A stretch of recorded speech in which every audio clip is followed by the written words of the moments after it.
It's July 8th, 2019, and it's time to review 5 of the most outrageous, infuriating, or just plain baffling things that have happened lately. It's your Facepalm 5. Let's count them up. Number 1, Iran sucks, but North Korea is great, I guess.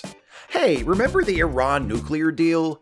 The one Trump sabotaged because he said it wouldn't stop Iran from building a nuclear weapon? Last week, a little over a year after the US withdrew from the deal, while Trump promised to find a real solution to prevent Iran from developing nuclear weapons, Iran violated the terms of the deal for the first time, announcing its intention to begin enriching uranium at levels prohibited by the deal. So the Iran nuclear deal, which Trump said was horrible and wouldn't stop Iran from developing a nuclear weapon, stopped Iran from developing a nuclear weapon. But after Trump wrecked the deal and reimposed harsh economic sanctions, Iran resumed activities that could lead to the development of a nuclear weapon. Who could have seen that coming? Besides pretty much everyone who worked to put the deal together in the first place. But that's only half of the story. While Trump has been working the tough guy act with Iran, he's also been carrying on an epic bromance with the dictator of North Korea, a country which already has a nuclear arsenal. Week before last, Trump met again with Kim Jong-un and became the first sitting president of the United States to set foot on North Korean soil. He also continued to praise Kim as a leader and tout the strength of their friendship. In exchange for handing these major propaganda victories to the North Korean regime, Trump received, what was it again? Oh, that's right, nothing. He got nothing. Trump being besties with Kim hasn't improved relations between North Korea and the rest of the world, hasn't made living conditions any better for the impoverished, oppressed population of North Korea, and hasn't caused the North Korean government to abandon its nuclear weapons program. Being nice to the Iranians, which was working, was reckless and horrible, but being nice to the dictator of North Korea, which isn't helping anybody but the dictator of North Korea, is something we should keep doing. Do you get it?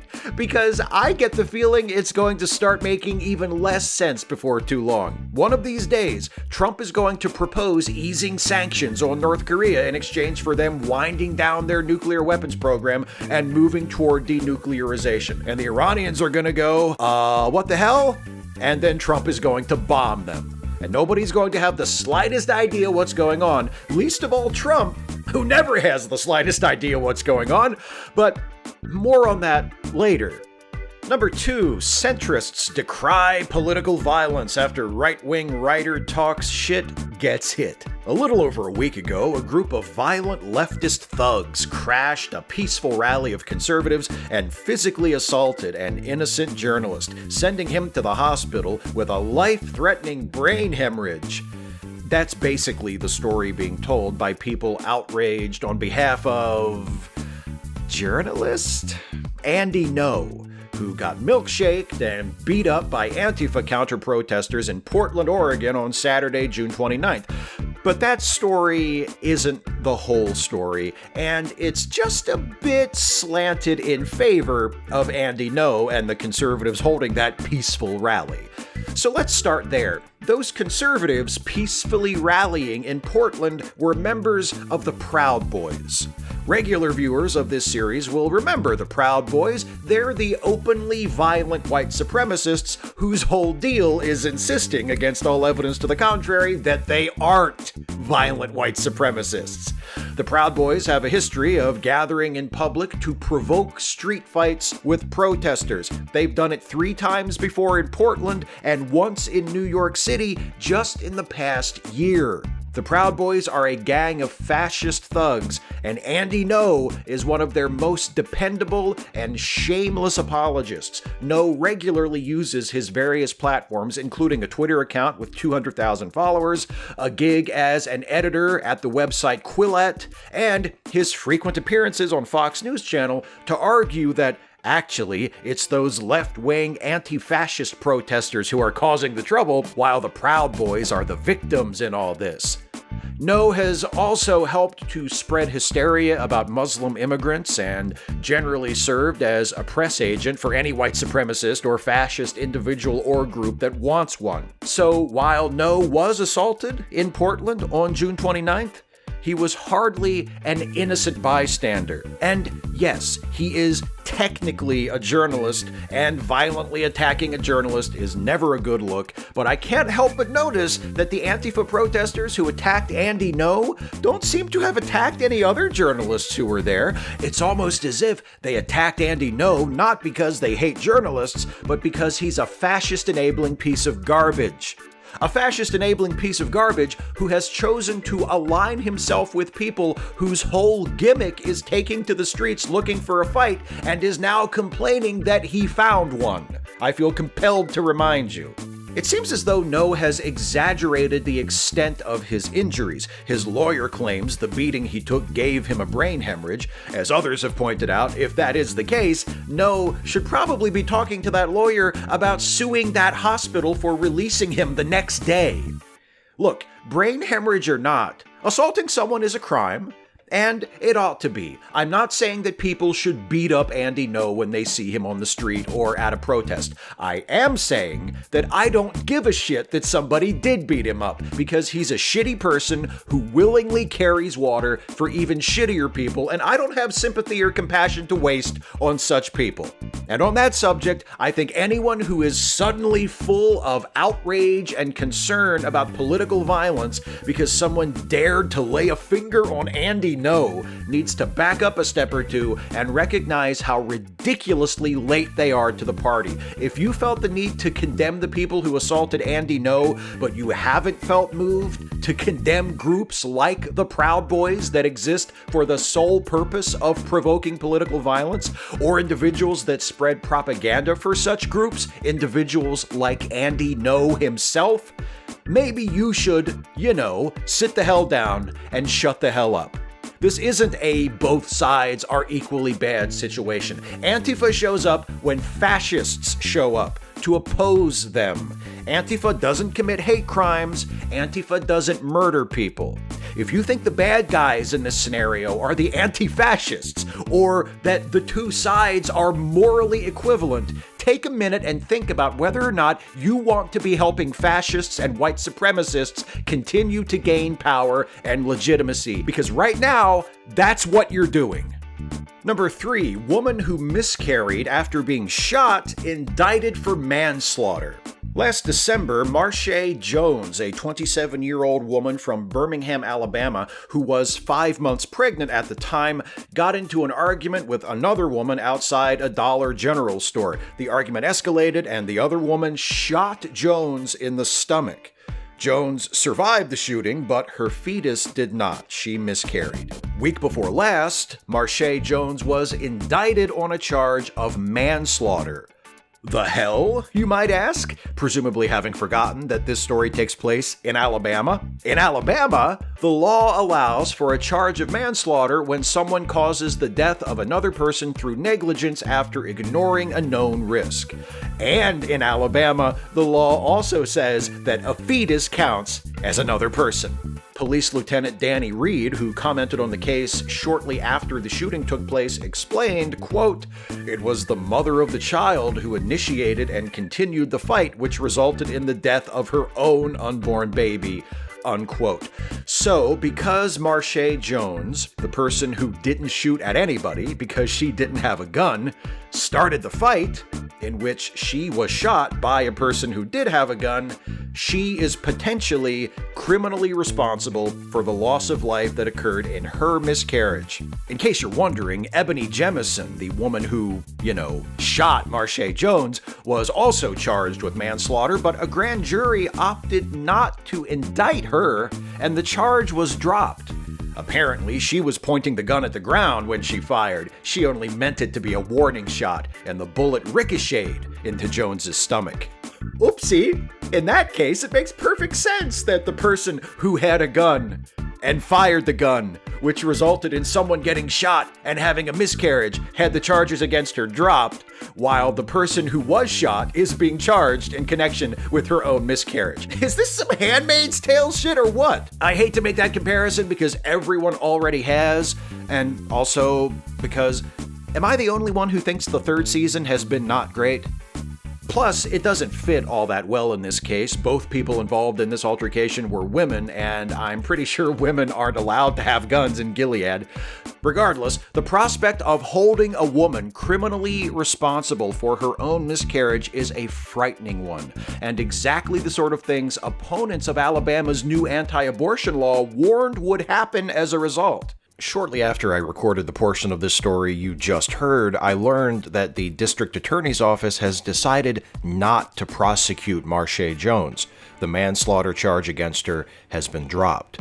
So, that's good news. But that doesn't address the real problem. She never should have been charged in the first place. And yeah, I love having a laugh at the expense of Alabama as much as the next guy. It is a shithole, and those who are trying to keep it that way deserve to be mocked. But there are plenty of people suffering in that shithole. Suffering from poverty and ignorance and unjust laws. And there's nothing funny about that. Number 4, America celebrates its birthday and continues to operate concentration camps. What more appropriate way could there be to honor the history and legacy of the United States than for most of us to go to cookouts and watch fireworks while our government is still operating concentration camps packed with undocumented immigrants? That's not even a joke. Slavery, the genocide of Native American tribes, the forced internment of Japanese Americans during World War II, legal discrimination against people on the basis of skin color, national origin, religion, gender, sexual orientation, some of which is still ongoing. The camps at the southern border are perfectly consistent with my country's long and shameful history of human rights abuses. And how do we Americans prefer to respond to our country's human rights abuses? By pretending they never happened. Fire up the grill! The week before the 4th of July, a few members of Congress toured several migrant detention facilities. Among those on the tour was Alexandria Ocasio-Cortez, who made headlines by insisting concentration camps was what we should be calling such places. In tweets posted after the tours, Ocasio-Cortez described seeing women locked in cells without water, told to drink out of the toilet. She described speaking to women who began to sob, afraid that they would face retribution for talking to her. And while the members of Congress were forced to leave their phones outside, Ocasio-Cortez saw Customs and Border Patrol officers attempting to sneak photos of her and laughing when she confronted them about it. The same day that Ocasio-Cortez and her colleagues embarked on their tour of the detention facilities near the border, ProPublica released a report detailing a private Facebook group for Border Patrol agents that is filled with blatantly racist and sexist posts, jokes about the deaths of migrants, conspiracy theories alleging that the infamous photo of a father and daughter who drowned attempting to cross into the U.S. was staged, and posts urging agents to throw burritos at the members of Congress who were about to tour the facilities. The Facebook group reportedly has nearly 10,000 members. To put that number in perspective, there are currently only about 20,000 agents serving in Customs and Border Protection in total. In other words, as with pretty much everything else about the Trump administration, which was swept into power largely thanks to Trump's promises to persecute and abuse undocumented immigrants, it's even worse than we thought it was. Now it's time for the segment devoted to some of the other things Donald Trump has done recently to disgrace the presidency and embarrass and/or endanger the United States and the rest of the world. It's number 5, the further misadventures of Lord Dampnut. Please keep in mind, as always, the following is not a complete list. Let's start with the G20, which took place week before last in Osaka, Japan. He met with Russian President Vladimir Putin, and when reporters asked whether or not Trump would warn Putin not to meddle in next year's U.S. general election, Trump said to Putin, "Don't meddle in the election," in a sheepish, offhanded tone that seemed to really be saying, "I don't actually mind if you meddle in the election." Later at a press conference, Trump boasted that America is, quote, "the hot show in town," and virtually every leader at the summit had congratulated him on how great the US economy is doing. I'm assuming none of that actually happened because, Trump said it. But if other world leaders were rushing up to kiss Trump's ass, it was probably only so they could then turn around and ask him to please get Ivanka to leave them alone. What was she doing there? Look, world leader, Donald Trump's daughter, whose one and only accomplishment in life is being Donald Trump's daughter. What's wrong with this picture? Anyway, back to that press conference. He reminded everyone that he apparently still believes stealth planes are literally invisible. He lied again about his family separation policy for migrants apprehended at the border, falsely claiming it was an Obama policy which he inherited. He weighed in on the subject of busing, the basis of a tense exchange between Kamala Harris and Joe Biden at the recent Democratic primary debate, apparently under the impression that busing in this context refers to the general practice of using buses to transport children to school. He responded to a question about Putin's recent comments about Western liberalism being obsolete by saying maybe he's got a point, and going on to talk about liberal cities in the United States, like Los Angeles, because, just like with busing, he has no idea what liberalism means in the context of the question. He again insisted that President Putin has denied interfering in America's elections, as if that means anything. He said he gets along with everybody except you people, meaning journalists, and to prove it, he reminded everyone of how well he gets along with Putin and Saudi Prince Mohammed bin Salman. When he was asked why he's failed to stand up to Prince Mohammed and the Saudi regime over the murder of journalist Jamal Khashoggi, Trump said that the Saudis are going to spend $400 billion in the U.S. on, quote, different things, and also that, hey, no one has directly implicated Prince Mohammed in the murder of Khashoggi. Except, yes, they have. Moving on from the G20, Trump's re-election campaign released a series of ads featuring testimonials from supporters saying things like, "I could not ask for a better president," and "I'm a lifelong Democrat, but I sincerely believe a nation must secure its borders." Here's a neat little bit of trivia about those ads. The people on screen while those testimonials are being given are models in stock footage. That in and of itself isn't necessarily a huge deal. Other politicians, including Trump himself, have used stock footage in campaign ads before, but it is a bit odd that a president who continuously crows about how popular he is couldn't find actual supporters willing to go on camera and share that support, isn't it? Of course, when Trump uses original footage, that creates some issues as well. Last week was his much ballyhooed July 4th Salute to America event, during which Trump delivered a speech in front of the Lincoln Memorial to a crowd of supporters, including an exclusive ticketed section up front that was reserved for VIPs chosen by the White House. After the speech, the White House released this video, which sure plays a lot like a campaign video. The video was retweeted by the official Twitter account of the Trump campaign, which sure makes it seem like it is a campaign video. Former head of the Office of Government Ethics Walter Schaub called the video a taxpayer-funded campaign ad. Schaub continued, "Your tax dollars co-opted for the benefit of a man whose idea of public service is the public serving him. Tens of millions effectively given to the Trump campaign." So maybe the stock footage is the better option, since just not being a flagrantly corrupt piece of shit is clearly off the table. But let's talk about that speech he gave on July 4th, because it's gotten some attention. At one point, while discussing the American Revolution, Trump spoke of the Continental Army, quote, doing everything it had to do to defeat the British, including, quote, taking over airports. He later blamed this bizarre line on a glitching teleprompter because, of course, any one of us might find ourselves remarking on the importance of air superiority in a late 18th century military conflict, but for the presence of a properly functioning teleprompter. Here's the thing. Yes, Trump is obviously a dipshit and a hypocrite. He used to rag on President Obama for using a teleprompter. But Trump is not just a buffoon. He's a criminal. He's corrupt. He's reckless. He's a fascist with an open disdain for the institutions our democracy has created to protect us against someone like him. And, because this cannot be said too many times, he is operating concentration camps along our southern border. Concentration camps run by abusive racists who sneer at congressional oversight and who are doing everything possible to stop those of us outside the camps from seeing what is happening inside them.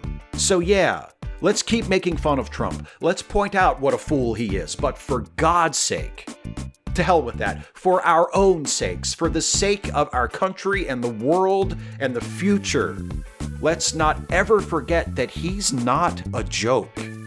He's not funny. He's dangerous. And he urgently needs to be removed from power. That's 5. Speak out, act out, resist, look after each other.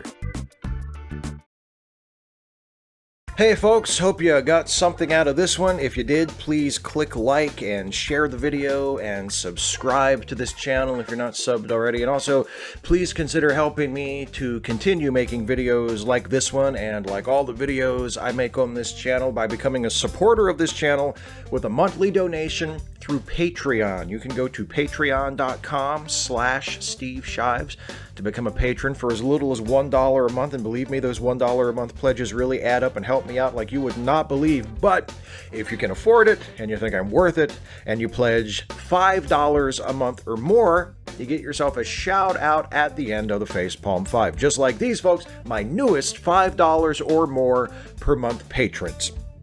And their names are Ryan Burford. Thank you, Ryan. Michael Scott. Thank you, Michael. Angela Weaver. Thank you, Angela. Sunil. Thank you, Sunil. Jemshin. Thank you, Jemshin. Laurie Faith G. Thank you, Laurie Faith. Elizabeth Fricker. Thank you, Elizabeth.